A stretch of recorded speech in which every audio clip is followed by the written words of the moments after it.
Kenosha, Wisconsin's district attorney's office will not bring charges against the police officer who shot Jacob Blake in August. Rusten Sheskey, a white police officer, shot Jacob Blake, a black man, 7 times in the back, paralyzing him from the waist down. Mola Lenghi is covering this story for us from Kenosha. Mola, the shooting itself sparked widespread protests. Who could forget? How are things there now, particularly after this announcement? Well, Anne-Marie, folks here in Kenosha braced for more potential unrest in light of the prosecutor's decision not to charge the officer. As you can see, business owners boarding up, trying to protect their shops. Now, things have remained relatively quiet here from what we have seen. Things have been calm, but Blake's family says they will continue to fight until they get justice for Jacob. Now, we should warn you, some of the images you're about to see are graphic. They allow a police officer to rain down terror on our communities. It's unjust.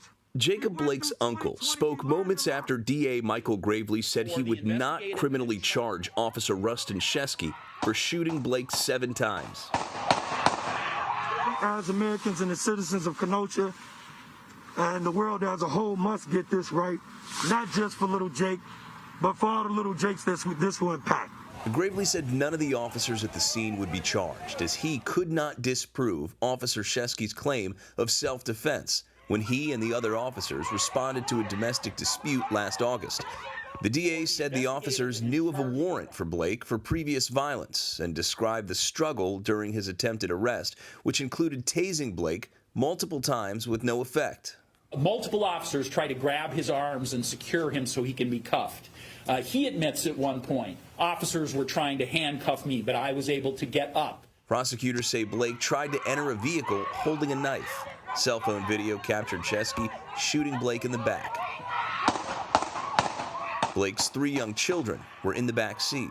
It is absolutely incontrovertible that Jacob Blake was armed with a knife during this encounter. Jacob Blake, in all of the times he spoke to DCI, admits he possessed a knife.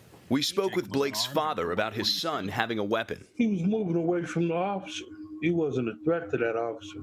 As illustrated by his back being pointed towards the officer, is that what you're saying? As illustrated by where the bullets entered. Investigators say they found a knife on the floor of the car. How is Jacob doing? He's dealing with his situation appropriately.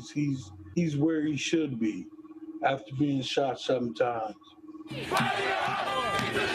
Then 17-year-old Kyle Rittenhouse is charged with shooting 3 people during the early days of the Blake protests with an assault-type rifle, killing 2. On Tuesday, the now 18-year-old Rittenhouse entered a not guilty plea to all charges in a virtual court hearing, claiming self-defense. He remains free on a $2 million bond. Issues of bail remain in full force and effect. Do you understand that, Mr. Rittenhouse? Yes, sir. Now, the governor has mobilized the National Guard. They are on the ground here in Kenosha as we speak. The Department of Justice says they will continue their civil rights investigation into Blake's shooting. Meanwhile, the officers involved in that shooting remain on administrative leave, Anne-Marie.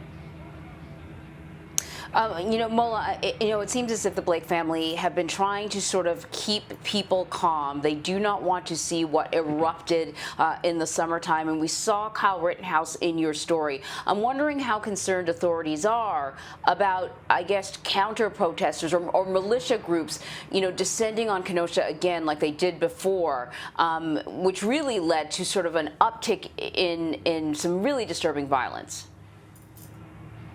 Well, Anne-Marie, they're concerned enough to call in the National Guard, and this time they did it before any sort of uprisings. You remember last summer, the National Guard was mobilized in the days after as uprisings and unrest had already unfolded, and that saw, as you mentioned, 2 people were killed, 1 person was shot. In addition to that, there was millions of dollars in property damage throughout the city, and that's why we're seeing steps like this, people boarding up, in fear of more potential damage. So the difference is this time the National Guard was mobilized before any announcements were made, before any decisions were made, to try to get ahead of any potential unrest. We've got about 500 National Guard troops on the ground here in position to manage any potential unrest, Anne-Marie. Okay, Mola, thank you.